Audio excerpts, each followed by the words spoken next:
네. 우선 이제 참석하신 선생님들 강의를 들으시는 게 나을 것 같아서 시작을 하겠습니다. 오늘 그 좌장을 맡게 된 근로복지공단 안산병원 직업환경학과 김은경입니다. 오늘은 우리의 시야를 좀 넓힐 수 있는 아주 의미 있는 강의가 준비가 되어 있는데요. 오늘 강사로 참여해 주신 분은 장규진 선생님이십니다. 현재 아주대 보건대학원에 근무하고 계시고요. 저에게는 1년 의국의 1년 선배님이시기도 해요. 아시다시피 1년 선배님과 잘 지내기가 쉽지 않은데 굉장히 존경스러운 분이셔서 지금까지도 많은 것을 보고 배우면서 이렇게 지내고 있습니다. 직업환경의학과 전문의이심에도 불구하고 이제 색다른 길을 모색해서 일을 하고 계세요. 우리도 좀 시야를 넓혀서 배울 수 있는 시간이 되었으면 좋겠습니다. 장규진 선생님 부탁드립니다. 네, 안녕하세요. 예, 장규진입니다. 슬라이드 띄우고 시작하겠습니다.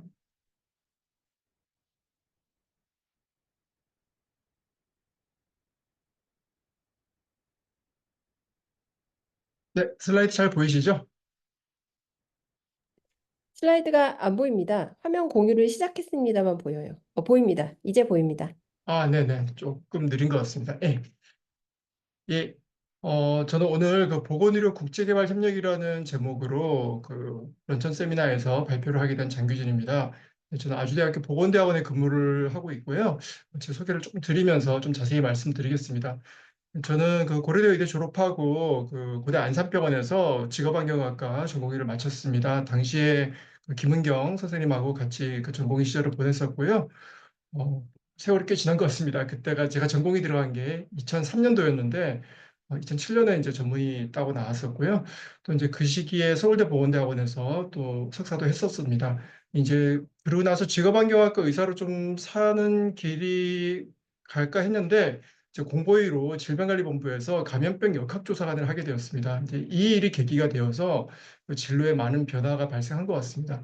역학조사가 끝나고 나서는 뭐 이제 로컬에도 좀 있기도 했었고요. 또 인도에 의료봉사를 좀 많이 다니기도 했었습니다. 인도 슬럼가 쪽으로 학생들, 의사들, 간호사들과 함께 또 의료봉사도 열심히 다녀보고 또 여러 가지 일들을 했었고요. 또 사업장 보건관리 의사로서도 보건대행으로도 근무를 했었습니다. 그러면서 국제보건 쪽에 계속 관심을 가지면서 ODA 사업의 프리랜서로 활동을 좀 하게 됐는데요. 예, 주로 뭐 코이카라든지 코피라든지 또 외교부와 직접 같이 일을 하는 일들을 좀 많이 해왔습니다.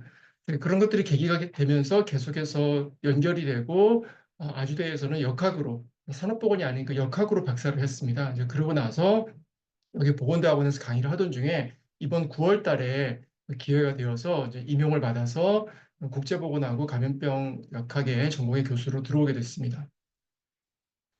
예, 오늘 이제 말씀드리는 거는 국제개발협력인데요.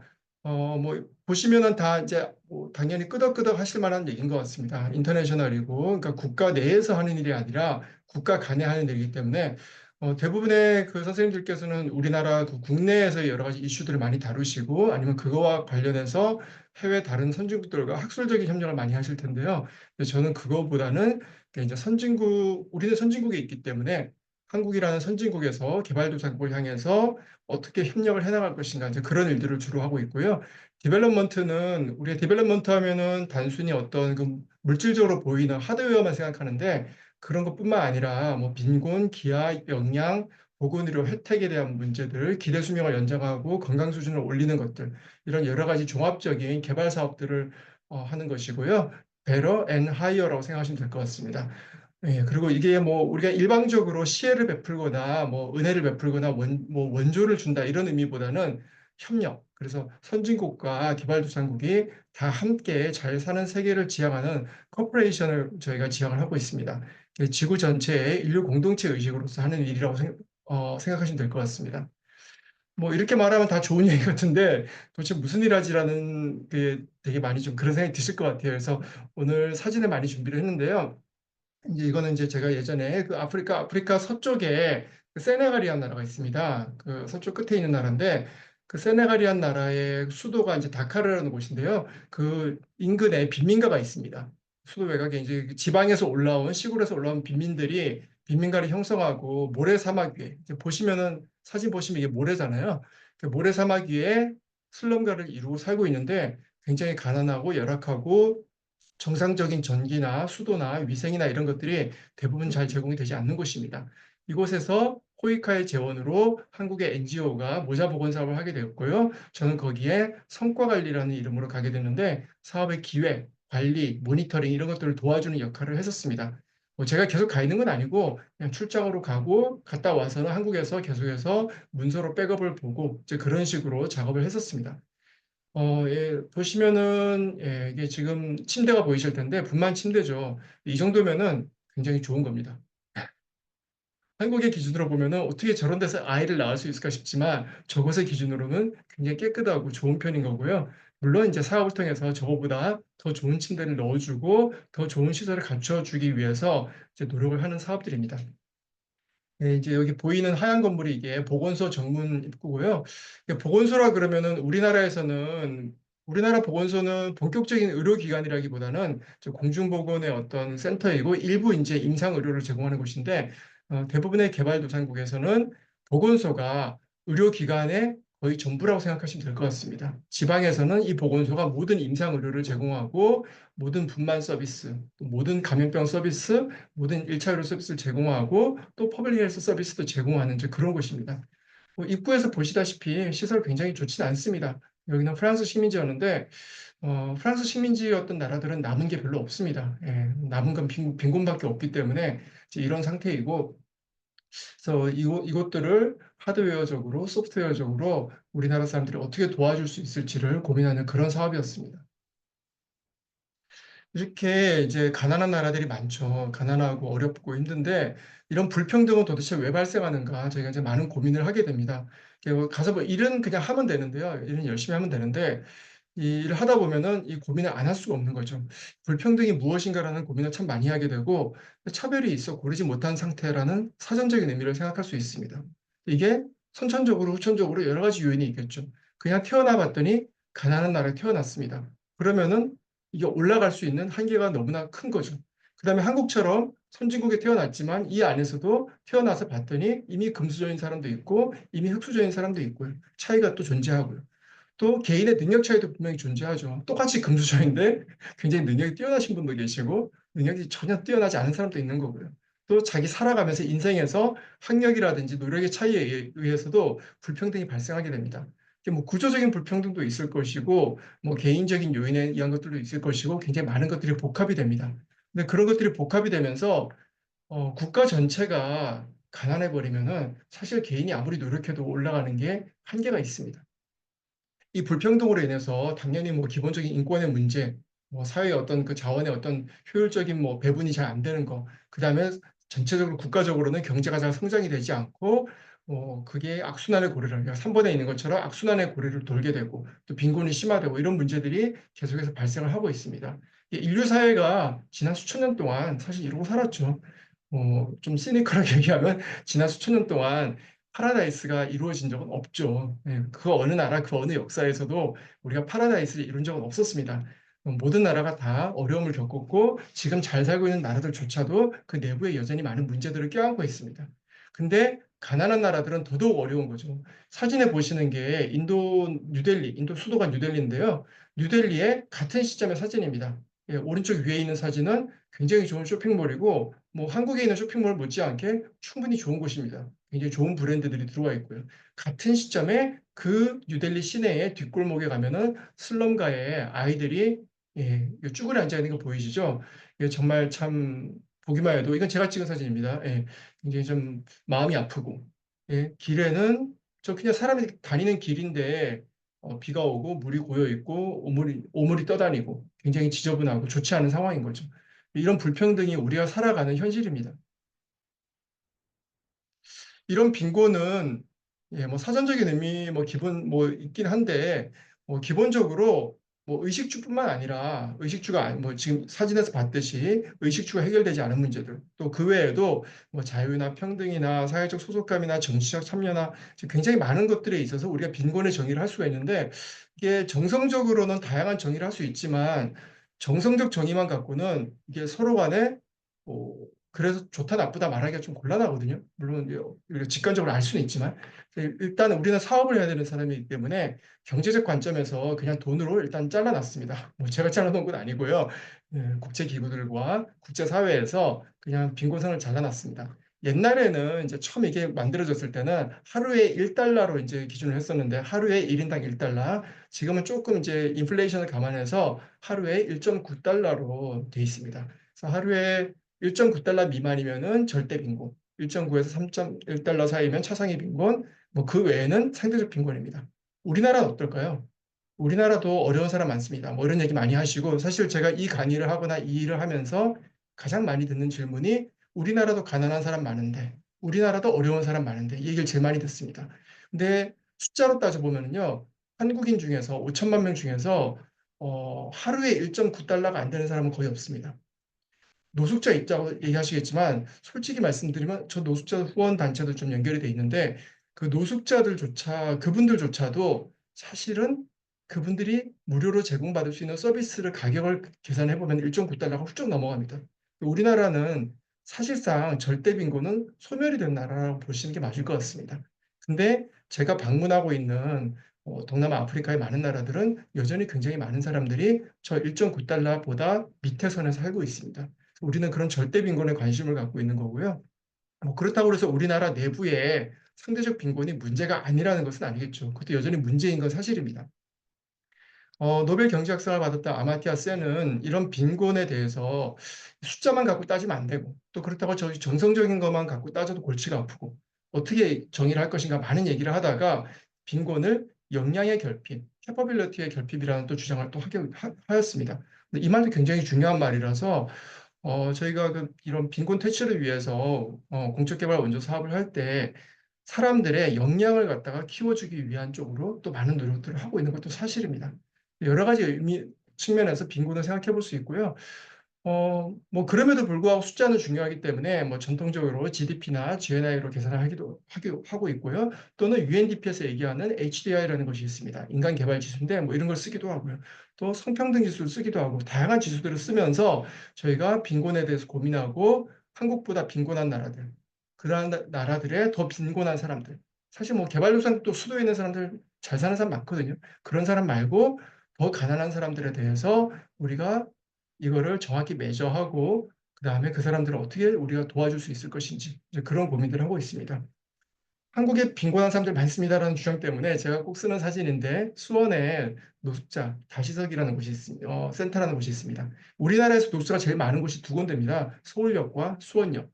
두 번째가 수원역인데 제가 수원 살고 있고 수원에 직장이 있는데 이 수원역 앞에 그 노숙자들을 도와주는 센터가 있습니다. 이제 그곳에서 이거는 코로나 이전에 예전에 성탄절 행사했을 때 저도 가서 같이 참여했던 이제 그때 모습인데요. 한국 내에서도 참 어려운 분들이 많기 때문에 꼭 뭐 나는 국제까지는 부담스러워 이러시는 분들은 국내에서 또 할 수 있는 것도 도와줄 수 있는 것도 많기 때문에 좀 그런 것도 참여하시면은 해주시면 참 감사할 것 같습니다.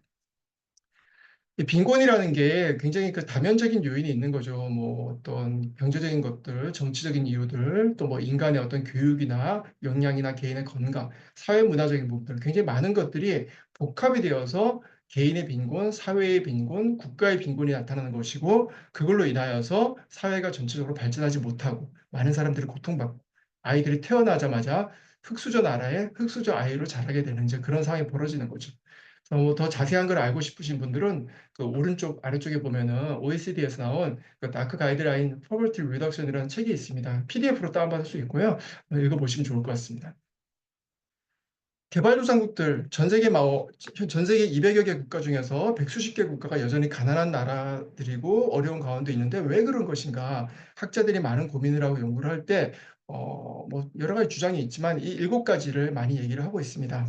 보시다시피 뭐 자연환경이 나쁘다든지 자연재해가 뭐 있다든지 전쟁 뭐 등등등 이런 것들이 있습니다. 이 중에 7가지 중에서 한 두세 가지만 들어가도 그 나라는 빈곤에서 헤어나기 어렵다라는 것이 일반적인 관찰 결과이고 그냥 그것이 사실상의 돼 있다고 보시면 될 것 같습니다. 놀라운 사실이 7가지가 다 해당되는 나라가 한국이었습니다. 한반도는 7가지가 완벽하게 다 해당이 되는 경우였는데 사진에서 보시다시피 일제시대 빈민들의 삶, 뭐 비참하죠. 요즘 보니까 가끔 가다가 가끔이 아닌가요? 꽤 많은 사람들이 일제 때도 좋았다, 뭐 이런 말씀하시는 분들이 있는데 저는 데이터로 얘기합니다. 일제 때 데이터를 보면은 심지어 조선 총독부 데이터인데도 그 데이터를 열어보면은 일제 때 조선인들의 삶이 얼마나 비참했는지가 직간접적으로 드러나고 있습니다. 저는 주로 감염병을 아니까 감염병 데이터를 많이 보는데 일제시대 때 어, 한반도에 와 있었던 일본인들과 조선인들, 원주민인 조선인들 사이에 감염병에 관한 데이터에 있어서 층화를 해서 데이터를 보면은 엄청난 차이가 납니다. 그래서 뭐 일제 때 좋았어요 이런 거는 사실 뭐 말도 안 되는 얘기인 거고 절대적으로 가난했고 그다음 전쟁 났고 모든 게 폐허가 됐고 보릿고기도 있었고 저야 이제 70년대생이니까 보릿고기를 직접적으로 겪은 건 아니지만 직전까지도 직전 세대분들까지도 굉장히 많은 고생하셨고 이런 모든 비참함 속에서도 한국은 발전을 했죠. 굉장히 기적적인 발전을 한 건 사실이고 그 이유가 무엇이냐에 대해서는 굉장히 말이 많습니다. 사실 뭐 하나로 정의를 할 수 없고 수많은 요인들이 겹치고 엮이고 사람들의 노력이 모아지면서 국가가 발전을 하였고 오늘날의 선진국이 되었죠. 그래서 선진국이 된 한국이 이제 부유해진 상태에서 다른 나라들을 갖다가 도와주고 협력할 수 있는 이제 그 선까지 올라왔습니다. 많은 분들은 아니 그래도 우리도 아직도 갈 길이 멀어. 우리도 더 많이 발전해야 되고 우리 안에 가난한 사람들을 더 해소해야 되고 우리 안에 불평등을 해소해야 되는데 어디 다른 나라까지 바라보냐라고 말씀하시는 분들이 많습니다. 사실 우리 학회에는 이제 그런 분들 많지는 않으실 것 같은데 제가 일반인 강의도 하고 뭐 의대나 아니면 간호대나 아니면 보건대학원 강의도 하다 보면은 실제로 그런 질문을 많이 받습니다. 거기에 대한 저의 일관된 대답은 앞에서 보신 이 사진에 이런 나라가 이렇게 잘 살게 될 때까지 100% 순전하게 한국인들만의 노력으로 우리 전 세대가 피땀 흘려 노력하셨지만 그 노력만으로 된 거 절대 아닙니다. 수많은 원조를 받았고요. 뭐 미국 좋아하시는 분도 계시고 안 좋아하시는 분도 계시겠지만 미국한테 어마어마한 원조를 받았습니다. 뭐 캐나다한테도 호주한테도 유럽한테도 수많은 나라한테 수많은 원조를 받았고 기술적으로 또 자본 또 여러 가지 어떤 도움을 받았어요. 그리고 또 무역 대국이기 때문에 그 무역 입국을 했잖아요. 무역을 통해서 다른 나라에게 엄청나게 많은 물건을 팔아먹으면서 나라가 잘 살게 되었죠. 국제사회가 지금 한국을 바라보는 시선은 심플합니다. 세상의 많은 나라들이 한국을 도왔다. 물론 한국 사람도 열심히 했다. 근데 어쨌든 간에 그래서 잘 살게 되었다. 잘 살게 되었으니 너네도 이제 좀 베풀어라. 베푸는 거를 미국한테 되갚을 필요는 없지만, 뭐 캐나다한테 되갚을 필요는 없지만, 가난한 지금 이 시점에 가난한 나라들에게 어려운 나라들에게 한국이 베풀고 되갚아라라는 것이 국제사회의 어떤 큰 여론 어떤 지도자들의 여론이라 보시면 될 것 같습니다. 만약에 한국이 우리는 그런 거 못해요. 우리도 아직 멀었어요. 이렇게 해서 안 하겠다고 하면 어떻게 될까요? 국제사회에서 거의 뭐 왕따로 외면당하겠죠. 말도 안 되는 거기 때문에 도의적으로 안 할 수 없다고 생각하고요. 또 뭐 아주 경제적인 이유로 봤을 때도 무역하는 나라이기 때문에 다른 나라 돕지 않고 같이 협력하지 않고 혼자 살겠다는 거는 말도 안 되는 얘기라고 생각합니다. 그런 여러 가지 이유들로 한국은 이제 국제개발협력에 많이 참여해서 활발하게 활동을 하고 있고요. 네, 이 국제개발협력은 어떤 민간의 어떤 서로 간의 어떤 영역도 있고 공적인 영역도 있는데 저는 이 중에서도 주로 공적 개발 원조, 국가 대 국가 간으로 하는 것에 주로 참여를 하고 있습니다. 이 공적 개발 원조, ODA라고 부르는데요. Official Development Assistance라고 부르는데 양자 원조와 다자 원조가 있습니다. 양자 원조는 말 그대로 국가와 국가 간에 바이라테럴하게 하는 것이고요. 다자 원조는 국제기구를 통해서 하는 것들이 되겠습니다.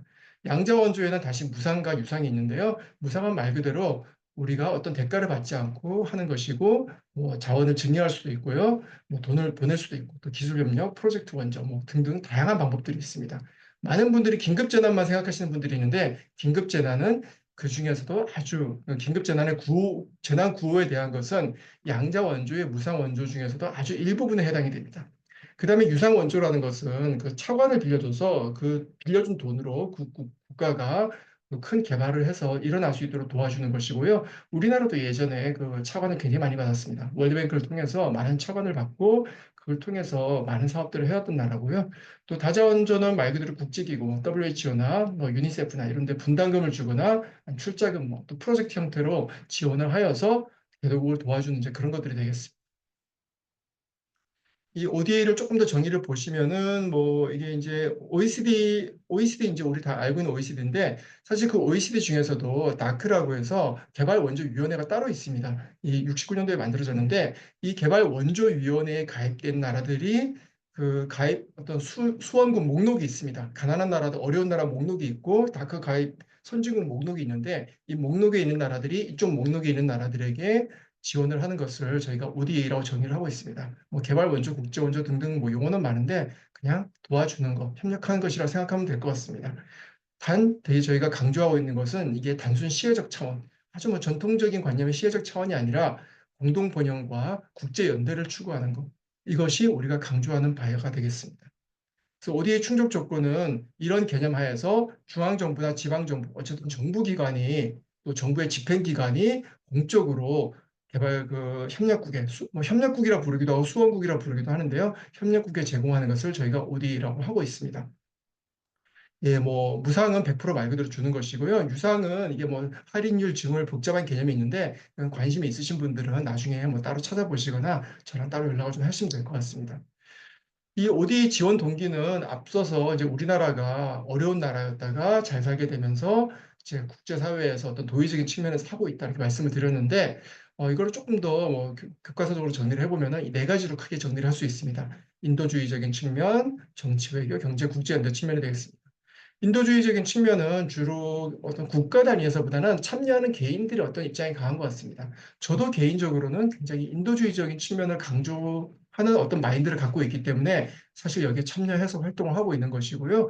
국가 단위에서는 정치 외교력이 클 수밖에 없습니다. 뭐 이게 없는 게 이상한 것이고, 뭐 이게 있다 그래서 나쁜 것은 아닌 것 같습니다. 국가가 국제사회는 사실 굉장히 냉엄하고 사실 생존 경쟁이고 국제사회는 정말 눈 뜨면 코 베어가는 이제 그런 곳이기 때문에 살아남기 위해서 굉장히 많은 정치 외교적인 분쟁과 협력과 또 어떤 협상과 경쟁이 일어나는 곳인데 그 가운데 국제사회에서 나라가 살아남기 위해서 뭐 필요할 수밖에 없습니다. 그런 가운데 우리나라가 다른 어떤 어려운 나라를 도와줬을 때 표가 생기는 거죠. 유엔 회원국들이 1국가 한 표잖아요. 물론 월드뱅크 같은 경우는 분담금 비율로 표를 갖기 때문에 좀 다른 경우인데 어쨌든 그런 어, 표를 확보할 수 있기 때문에 정치 외교적으로도 굉장히 중요한 의미가 있습니다. 저는 개인적으로 예전에 이거를 별로 좋지 않게 생각했었는데 한 십몇 년 동안 일을 하다 보니까 뭐 꼭 그게 나쁜 건 아니다. 또 그런 생각도 하고 있습니다. 뭐 필요한 측면도 있는 것 같고요. 다만 그게 너무 강조되면은 그 어떤 선후 관계가 바뀌기 때문에 좀 과하지 않을까 또 그런 고민도 하고 있습니다. 경제적인 이 측면도 뭐 앞에 거 정치 외교랑 비슷한 것 같습니다. 그래서 그 공여국들이 수원국 시장에 진출해서 어떤 자원 확보를 위해서 하는 건데 한국은 이게 좀 그렇게 세게 하는 편은 아니고요. 이게 가장 강한 나라는 일본이라고 보시면 될 것 같습니다. 일본이 원조를 굉장히 많이 하는 나라인데 일본은 아주 그 표면에 내세워서 우리는 수원국의 시장 진출하기 위해서 열심히 하는 거다라고 얘기를 하고 있습니다. 그게 나쁘냐? 나쁜가? 잘 모르겠습니다. 그 논쟁이 좀 있는 부분이고요. 근데 물론 정도가 지나치면 좀 곤란합니다. 정도가 지나친 나라가 있습니다. 우리 동쪽에 있는 나라는 도가 지나친 수준은 아닌데 우리 서쪽에 큰 나라 하나 있죠. C로 시작하는 나라인데 그 나라는 그 ODA를 하지는 못합니다. 왜냐하면 그 나라는 OECD 국가가 아니기 때문에 ODA를 하는 건 아니고 그냥 원조로 하고 있는데 그 C국은 원조로 하면서 수원국의 자원 확보가 가장 중요합니다. 그래서 거의 자원 수탈에 가까울 정도로 하기 때문에 이게 너무 과해서 결국에는 그 수원국이 좀 탈탈 털리는 정도로 문제가 되고 있습니다. 그래서 좀 과하면 문제가 되겠다라는 것이 저도 공감을 하고 있고요. 과도하지 않은 범위 내에서 뭐 조금씩 추구하는 것은 있을 수도 있다라는 생각을 하고 있습니다. 그다음에 뭐 아무래도 이제 국제 연대 측면 뭐 이런 것도 저희가 좀 어떤 도덕적인 측면에서 많이 강조를 하고 있고요.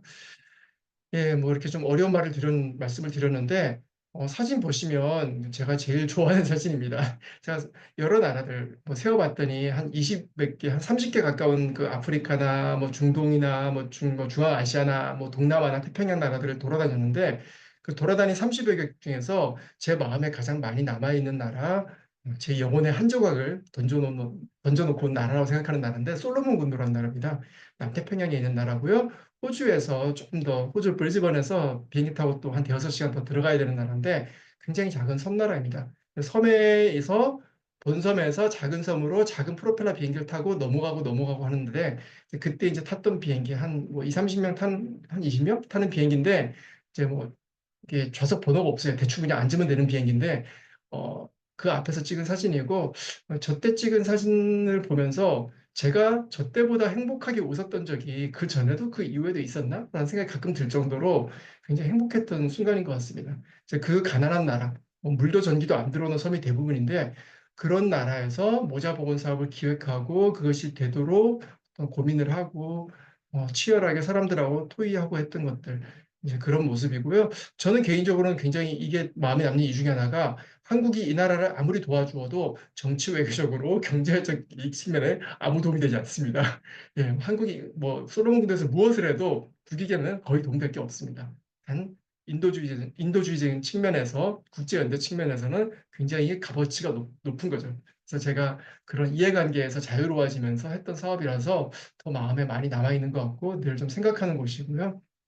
한때는 저희가 한 몇 년 살까 뭐 이런 고민도 많이 했었는데 뭐 어쩌다 보니까 그러진 못했지만 예, 늘 저런 것을 생각하면서 모자보건 사업들, 감염병 사업들, 또 1차 보건 사업들 이런 고민들을 하고 있습니다.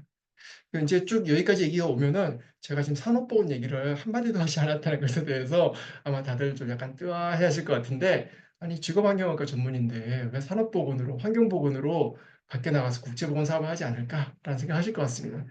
네, 저는 거의 모자보건, 1차 보건, 감염병 보건, 특히 감염병 역학 이쪽 사업들을 하고 있고 네, 계속 그렇게 하고 있습니다. 안타깝게도 산업보건 쪽에 사업들도 많이 필요하긴 한데 필요하겠죠. 이제 그 개발도상국 중에도 동남아 나라들은 급격하게 산업화가 되고 있기 때문에 많은 이슈들이 있는 건 사실입니다. 근데 그쪽을 건드릴 방법이 없습니다. 우리나라가 1960년대, 70년대, 80년대를 거치면서 산업보건이 발전하고 직업환경학과 학회가 생기고 이쪽 분야가 많은 발전을 하면서 사실은 그 과정에서 저희 선배님들이 또 저희 또 동료 많은 교수님들이 또 운동가 분들이 정부와 산업계와 어떤 자본계와 많이 투쟁을 하셨죠. 많이 싸워서 또 목숨을 걸고 또 실제로 돌아가신 분도 계시고 그러면서 쟁취한 것들이 많습니다. 이런 것들이 개발도상국도 그 과정을 거치기 위해서는 사실은 그 내부에서 굉장한 많은 투쟁이 필요할 것이라고 생각이 됩니다. 근데 이거를 외국인인 우리가 가서 개입을 할 수가 없어요. 저희가 개입하게 되는 순간 국제 분쟁이 벌어지게 되고 뭐 저희는 최소한 쫓겨날 것이고 자칫하면 이제 그쪽 군부에 그쪽 독재자한테 끌려갈 수도 있습니다.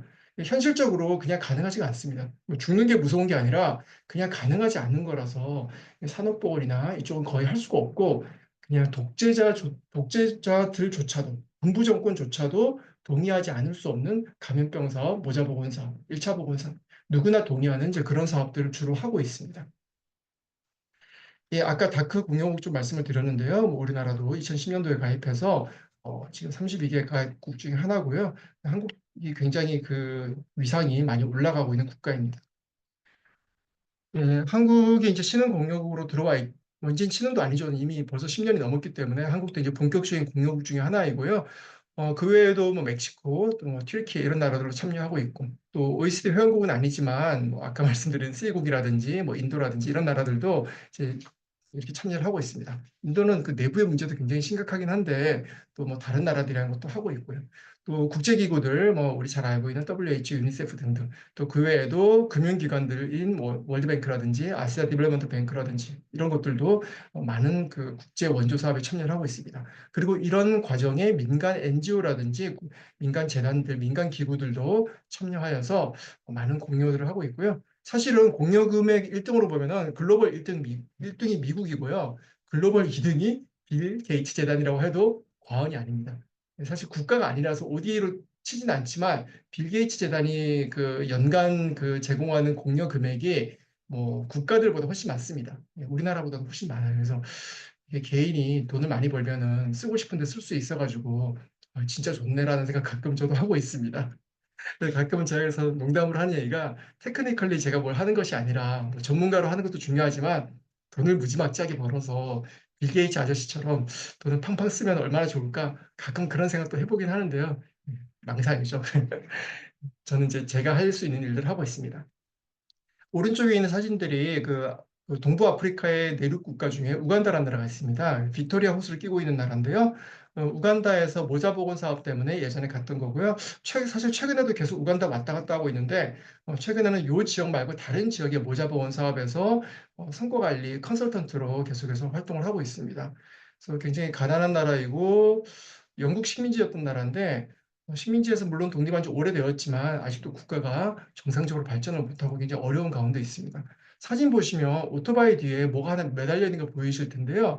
이 산악 지역에서 산모들이 앰뷸런스로 아기를 낳을 때 빨리 병원이라기보다는 그 보건소로 가야 되는데 그 이송할 수 있는 앰뷸런스를 저희가 충분하게 제공하기가 굉장히 어려운 도로 여건, 환경 여건이기 때문에 오토바이 뒤에 거의 무슨 리어카처럼 이렇게 달아가지고 그냥 위에다가 이렇게 씌워가지고 산모를 누겨서 보건소로 이송을 시킬 수 있게 하기 위한 그런 것들을 제공을 했습니다.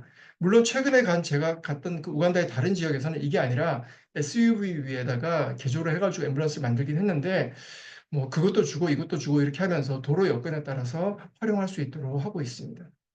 이 동네는 산악 지역입니다.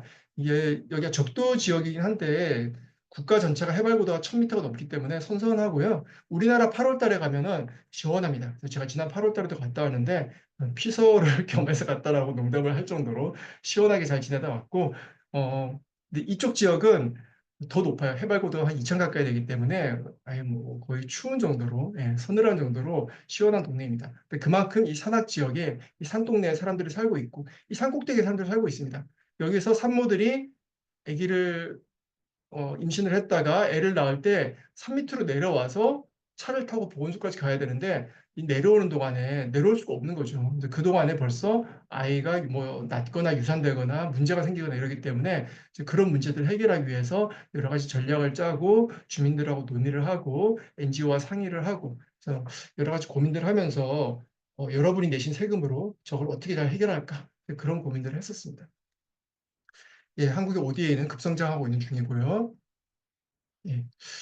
이렇게 ODA를 하고 있는데, 조금 더 지원 형태를 말씀드리면은 조금 더 이해가 되실 것 같은데, 주로 저는 양자 간의 무상 ODA에 많이 관여를 하고 있는데, 주로 그 중에서도 양자 간 국별 협력 사업을 많이 참여를 하고 있습니다.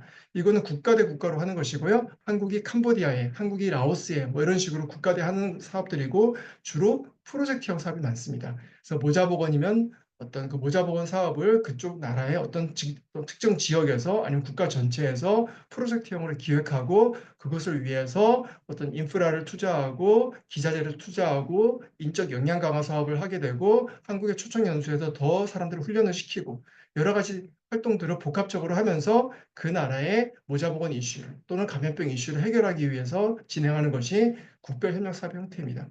제가 연구원으로서 참여했었고 가장 많이 애착이 있는 사업은 우즈베키스탄의 감염병 사업인데요. 제가 질병관리본부 역학조사관 출신인데 우즈베키스탄에서 코이카 사업으로 역학조사관을 역량 강화를 더 업데이트해주는 사업이 있었습니다. 그래서 거기 연구원으로 참여해서 계속 왔다 갔다 하면서 거기 역학조사관들을 어떤 그 교육 과정을 업데이트하는 사업을 진행했었습니다. 저기는 러시아 말이나 우즈베크어를 쓰기 때문에 제가 뭐 영어는 쓸 수 있지만 러시아, 우즈베크는 쓸 수 없어서 직접 강의를 할 수는 없고요. 이 나라의 역학조사관들을 총괄하는 교수님들이 세 분이 계셨습니다. 그 세 분 중에 뭐 한 분은 이제 그냥 리더셔서 그 두 분한테 주로 사진에 있는 두 분인데요. 주로 저 두 분에게 업데이트되어 있는 교재를 만들어서 그 교재로 제가 TOT, 트레이닝 오브 튜터 해서 TOT를 해드리고 그 내용으로 저 교수님들이 그 나라의 역학조사관들을 새로운 교육을 업데이트를 하도록 하여서 전체적인 수준을 끌어올리는 그런 사업이었습니다. 뭐 그냥 하면 되는 거 아니야 싶으시겠지만 굉장히 생각보다 많은 절차와 복잡함과 어려움들이 있어가지고 제가 그걸 진행하는 과정에서 많은 어려움들이 있었고요. 사실 이것만 따로 떼서 한두 시간 얘기를 해도 될 정도로 많은 스토리가 있었습니다. 그냥 딱 하나 말씀드리면은 이 러시아 구소련 연방에서 이제 나온 그 독립한 나라잖아요. 우즈베키스탄이. 그 구소련 연방 시절에 가장 잘 나가는 나라였다라고 얘기를 하더라고요. 그래서 굉장히 본인들에 대한 자부심도 크고 본인들이 에피데미올로지에 대해서 잘 알고 있다고 생각하셨는데 안타깝게도 제가 갔던 시점에 2010년대 중후반 시점인데 그 나라에서 가장 에피데미올로지를 잘 알고 있는 교수님들도 케이스 컨트롤 스터디를 말을 들어본 적이 없습니다. 그리고 케이스 컨트롤 스터디에서는 우리가 통계 분석을 해서 오지 레이셔를 구하고 95% 신뢰 구간을 구하고 P값을 봐야 되는 거잖아요. 여러분 다 알고 계신 상식이죠. 근데 그거를 아는 분이 아무도 없었습니다. 그게 뭐야? 그런 걸 왜 해? 예, 그래서 저분들이 말하는 역학은 100년 전에 근대 유럽의 위생학이더라고요. 그게 이제 제정 러시아로 넘어갔다가 그게 구소련으로 갔다가 더 이상 업데이트가 되지 않았던 거죠. 그리고 독립이 된 이후에도 더 이상 업데이트가 되지 않았던 거죠. 그래서 그거를 업데이트하기 위해서 지금 교재 사진 하나 보시는 게 그 제가 만든 그 교재이고 거기에 나와 있는 케이스 컨트롤 스터디한 그 스터디에 대한 그 내용입니다. 그래서 그런 것들을 가르쳐 드리고 이걸 갖고 우즈벡 역학조사관들이 실제로 역학조사를 할 수 있도록 그렇게 도와드리는 사업이었습니다. 이런 이제 국별 협력 사업도 하기도 하고요. 뭐 봉사단 사업도 있긴 한데 그 코이카 봉사단은 전체 코이카 사업 중에 극히 일부입니다. 많은 분들이 코이카 얘기 말씀드리면은 봉사단만 생각하시는데 정말 그는 극히 일부이고요. 이런 국별 협력 사업이 훨씬 더 많습니다. 또 하나는 최근에 급성장하고 있는 것이 NGO 또 대학들과 함께하고 있는 시민사회 협력 사업입니다. 그래서 코이카가 재원을 제공하고 대학이나 NGO가 사업을 제안하여서 그 사업들을 개도국에서 할 수 있도록 도와주는 사업입니다. 그래서 처음에는 굉장히 금액이 작았는데 요즘 점점 커져서 전략형 시민사회 협력 사업은 거의 국별 협력 사업에 못지않은 큰 규모라는 건 적어도 수십억에서 수백억 정도 되는 이제 큰 사업들을 말하는 건데요. 그런 사업들도 요즘은 많이 생겨나고 있습니다. 그래서 NGO들과 함께 또 대학들과 함께 이런 사업도 하고 있고 직관 학회에서도 또 교수님들 많으시기 때문에 저런 것에 관심을 갖는 분들도 계시지 않을까 또 생각이 들기도 합니다. 그다음에 국제기구는 원래 다자간으로 이렇게 진행하는 사업인데 우리나라 외교부나 보건복지부에서 뭐 직접적으로 그냥 송금을 해주고 그걸로 WHO와 사업하고 이러면은 사실 저희가 크게 신경 쓸 건 없습니다. 근데 이제 그런 식으로만 사업을 하다가 최근에는 멀티바이 사업이라고 해서요. 멀티라테랄과 바이라테랄을 합친 멀티바이 사업인데 돈을 국제기구한테 줘서 하긴 하는데 그 국제기구를 한국에 마치 NGO나 대학이나 기업을 쓰듯이 그런 어떤 용역을 쓰듯이 국제기구를 사용하는 이제 그런 사업이 되겠습니다. 그래서 그런 국제기구들과 함께하는 형태로도 사업들을 많이 진행하고 있고요. 그래서 WHO 어떤 특정 컨트리 오피스나 유니세프의 어떤 특정 컨트리 오피스가 코이카 돈을 받아서 지역에서 국가에서 프로젝트로 진행을 하도록 그런 사업도 하고 있습니다. 그 다음에 이제 이번에 이제 폐지돼서 되게 안타까운 사업인데 지난 10여 년 동안 여러분들이 비행기를 타실 때마다 국제선 비행기를 타실 때마다 무조건 1인당 1,000원씩 부과금이 있었습니다. 아마 모르실 거예요. 난 돈 낸 적 없는데. 근데 예, 자동으로 다 부과가 됐고요. 자동으로 다 모여가지고 모이면은 굉장히 큰 금액이기 때문에 그 금액으로 기금을 만들어서 외교부와 기재부가 관리하고 실무는 코이카가 담당하는 식으로 해서 가난한 나라들의 특별 재원으로 우리가 원조를 했었습니다. 한국 혼자 한 건 아니고요. 항공권 연대 기금이라는 이름으로 한국, 프랑스 등등 여러 나라들이 이거를 협약을 맺어서 같이 진행했었고요. 앞쪽에 한 6, 7년 동안은 주로 서브사하란 아프리카에 있는 국가들을 대상으로 모자보건 사업들을 많이 했었고요. 최근에 한 5, 6년 동안에는 그 국제질병퇴치기금이라는 이름으로 뭐 아프리카든 아시아든 중남미든 어느 나라에서든지 간에 감염병 퇴치를 위해서 주로 사업을 해왔습니다.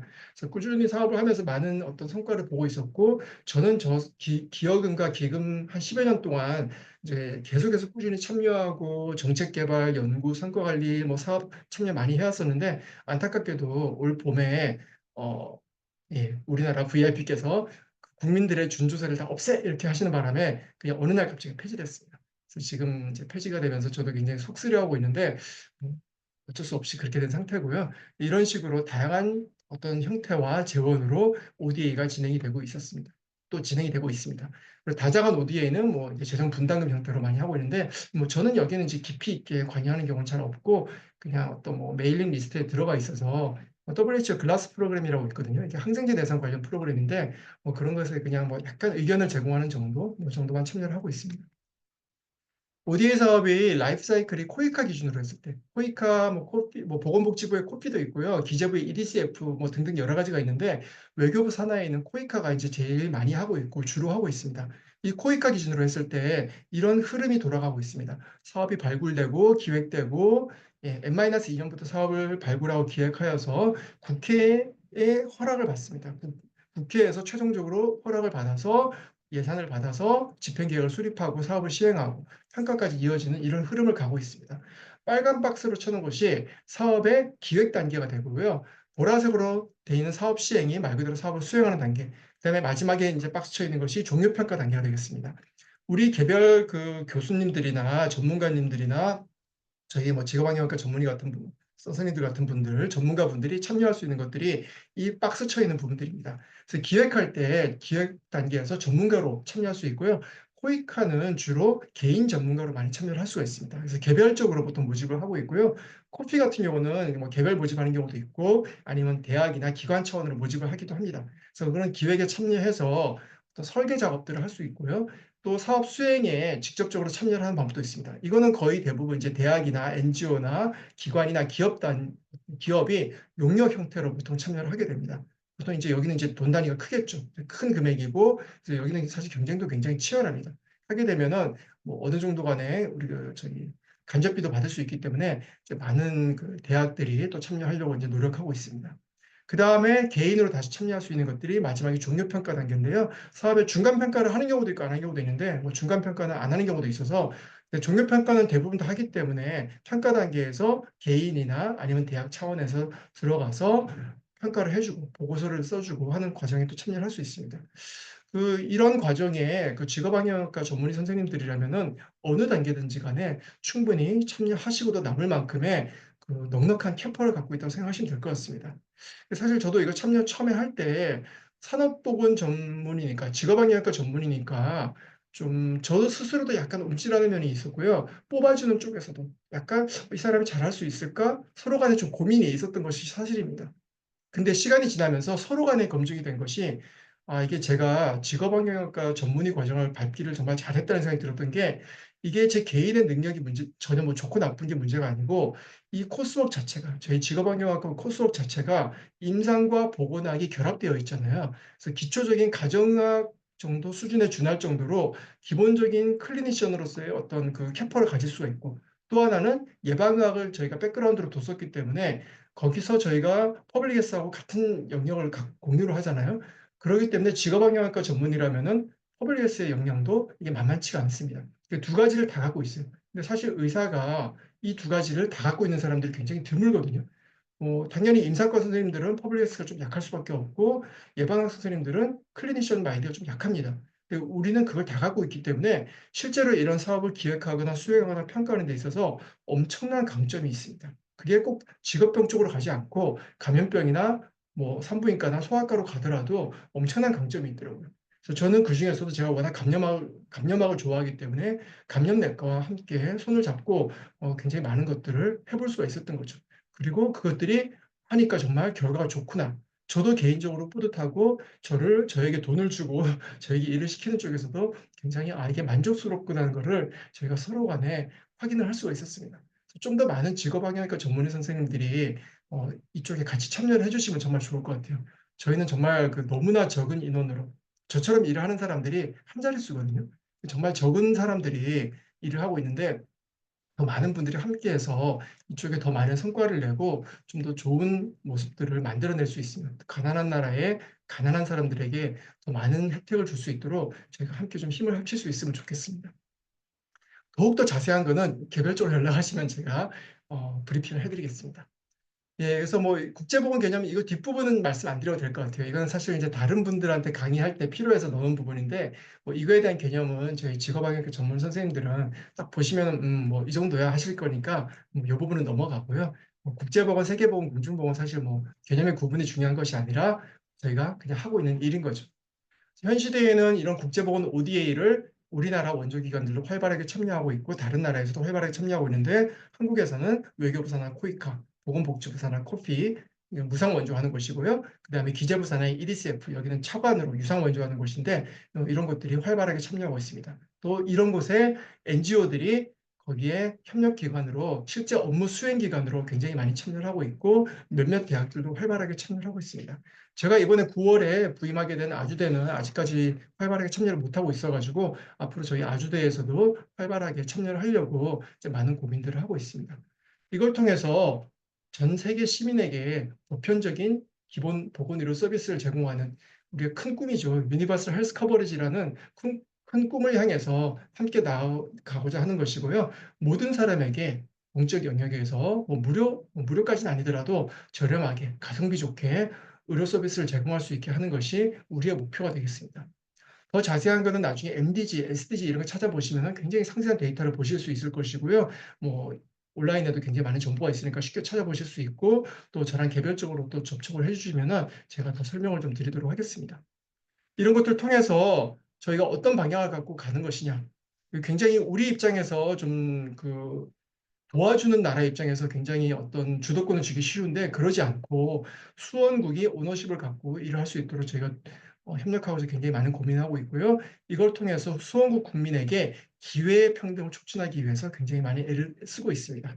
어떤 분들은 결과의 평등 얘기하시는 분도 계시는데 저희가 뭐 공산주의자는 아니기 때문에 기회의 평등을 위해서 굉장히 많은 애를 쓰고 있고 그 다음에 또 포용적이고 참여적으로 저희가 일방적으로 우리가 한국 사람들이 가서 다 하는 것이 아니라 그쪽 나라의 이해관계자들, 그쪽 나라의 스테이크홀더들과 그쪽 나라의 지역 주민들이 커뮤니티가 참여하여서 함께 할 수 있도록 저희가 굉장히 많은 고민들을 하고 있고 이것이 서스테이너블 할 수 있도록 지속 가능하게 계속해서 갈 수 있게 우리가 떠나더라도 훗날 떠나더라도 이 나라들이 계속해서 잘 갈 수 있게 해주기 위해서 그런 방향을 갖고 저희가 노력을 하고 있습니다.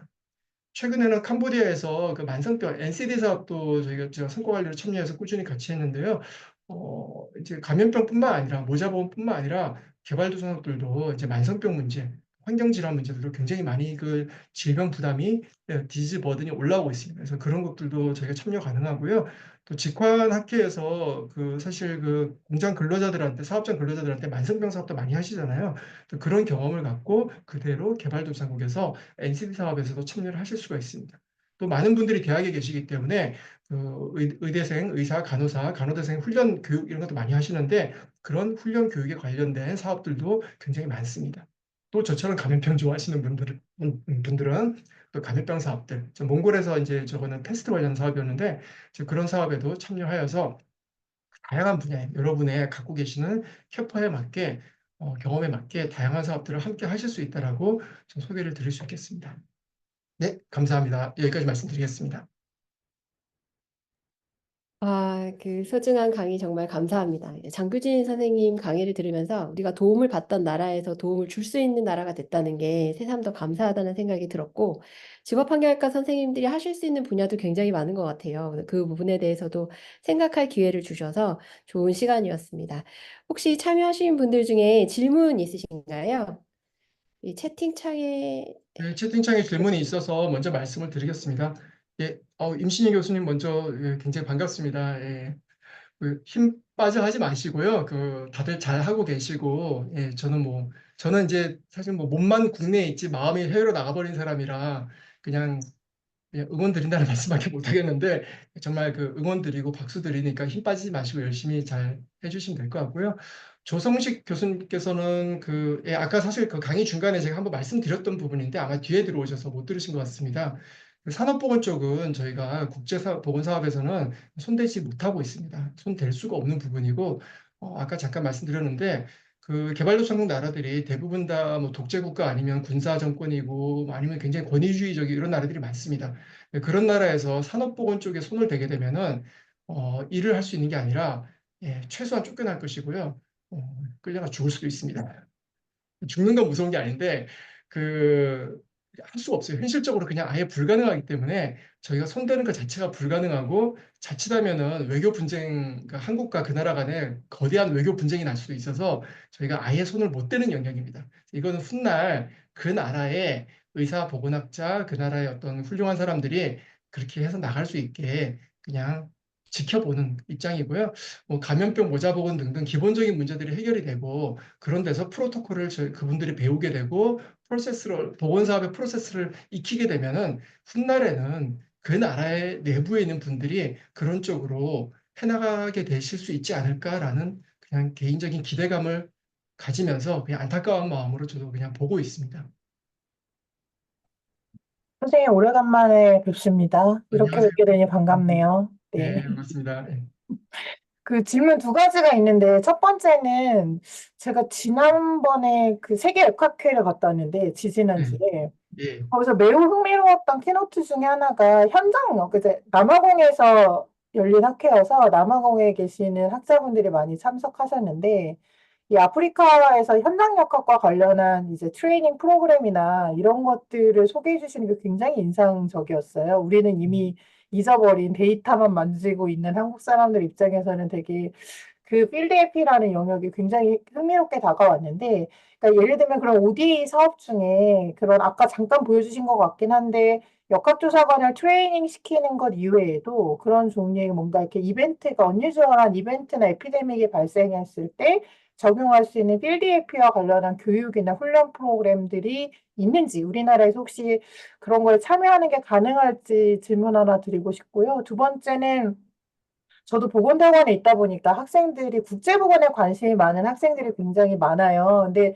제가 그런 걸 모르다 보니 제가 그런 걸 몰라가지고 학생들한테 사실은 어디를 찾아 사실 이제 보통 국제보건 하시는 교수님들이 보면 경험 그동안 쌓으신 경험과 역사성과 이렇게 일종의 문제 해결 능력들을 가지고 되게 아무것도 없는 데서 해치우신 분들이 많으신데 혹시 예를 들면 교과서를 소개한다 이렇게 한다고 하면 추천할 만한 텍스트북 있으면 하나만 알려주시면 저희 학생들한테 진짜 큰 도움이 될 것 같습니다. 이 두 가지 질문입니다. 네, 정말 좋은 질문 감사드립니다. 그 첫 번째 같은 경우는 그 제가 이제 질병관리청 역학조사관을 했잖아요. 이게 이제 FATP라고 저희가 부르거든요.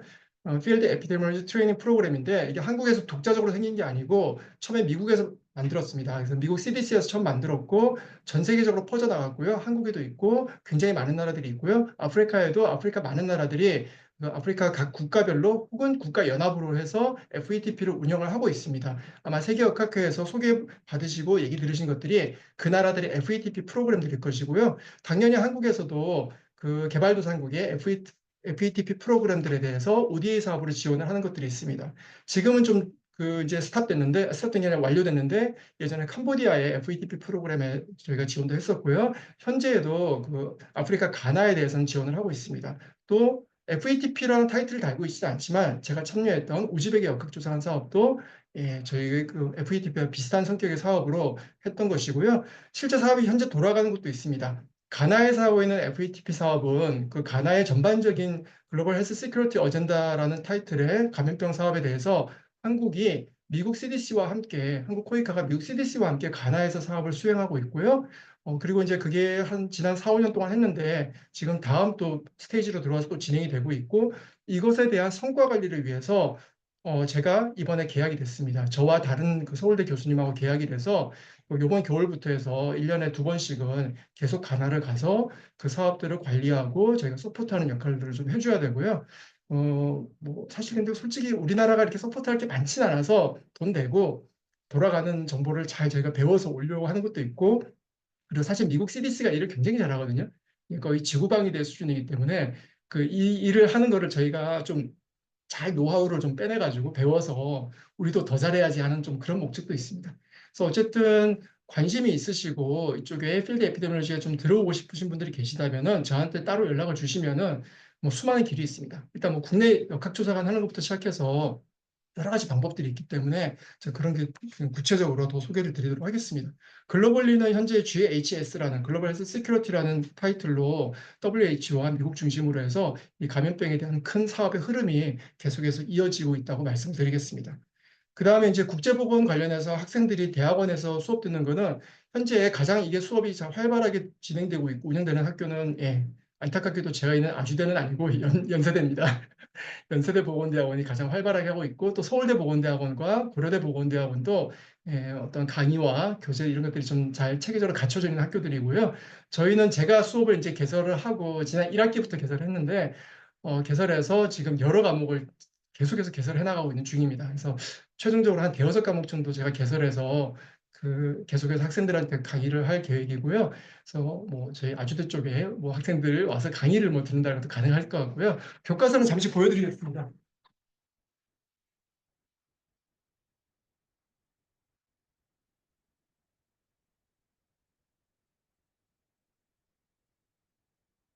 네, 여기가 연구실이라서 여러 가지 책들이 있는데 굉장히 쉽게 읽을 수 있는 책인데요. 그냥 쓱 보면 되는 책인데 어, 이게 잘 안 보이 이게 잘안 국제보건 총론이라는 책입니다. 음. 이게 한글책이네요, 심지어. 네. 네, 심지어 한글책입니다. 국제보건 총론이라는 한글책이고, 이거는 근데 뭐, 그냥 연대 교수님들 위주로 해서 번역하고 정리해서 요약한 책인데, 그냥 학생들이 가볍게 한번 쭉 보면서 흐름을 알 수 있는 정도의 간단한 국제보건 총론이라는 책이 있고요. 그다음에 조금 좀 철학적으로 사상적으로 고민을 좀 하면서 좀 고민하고 싶다 그러면 조금 나온 지는 좀 됐지만, 그 폴 파머가 쓴 국제보건 실태의 재조명이라는 책이 있습니다. 이 책도 좀 진지하게 좀 두껍긴 한데 진지하게 읽으면서 이 돌아가는 판이 얼마나 참 문제가 많은가 그런 생각들을 할 수가 있습니다. 그다음에 조금 그 학문적으로 읽고 싶다 그러면은 이런 책이 있습니다. 텍스트북 오브 인터내셔널 헬스라는 책인데요. 그냥 이거는 좀 학술적으로 건조하게 좀 돼 있는 책이라서 졸릴 때 읽으면은 잠도 잘 오고 좋습니다.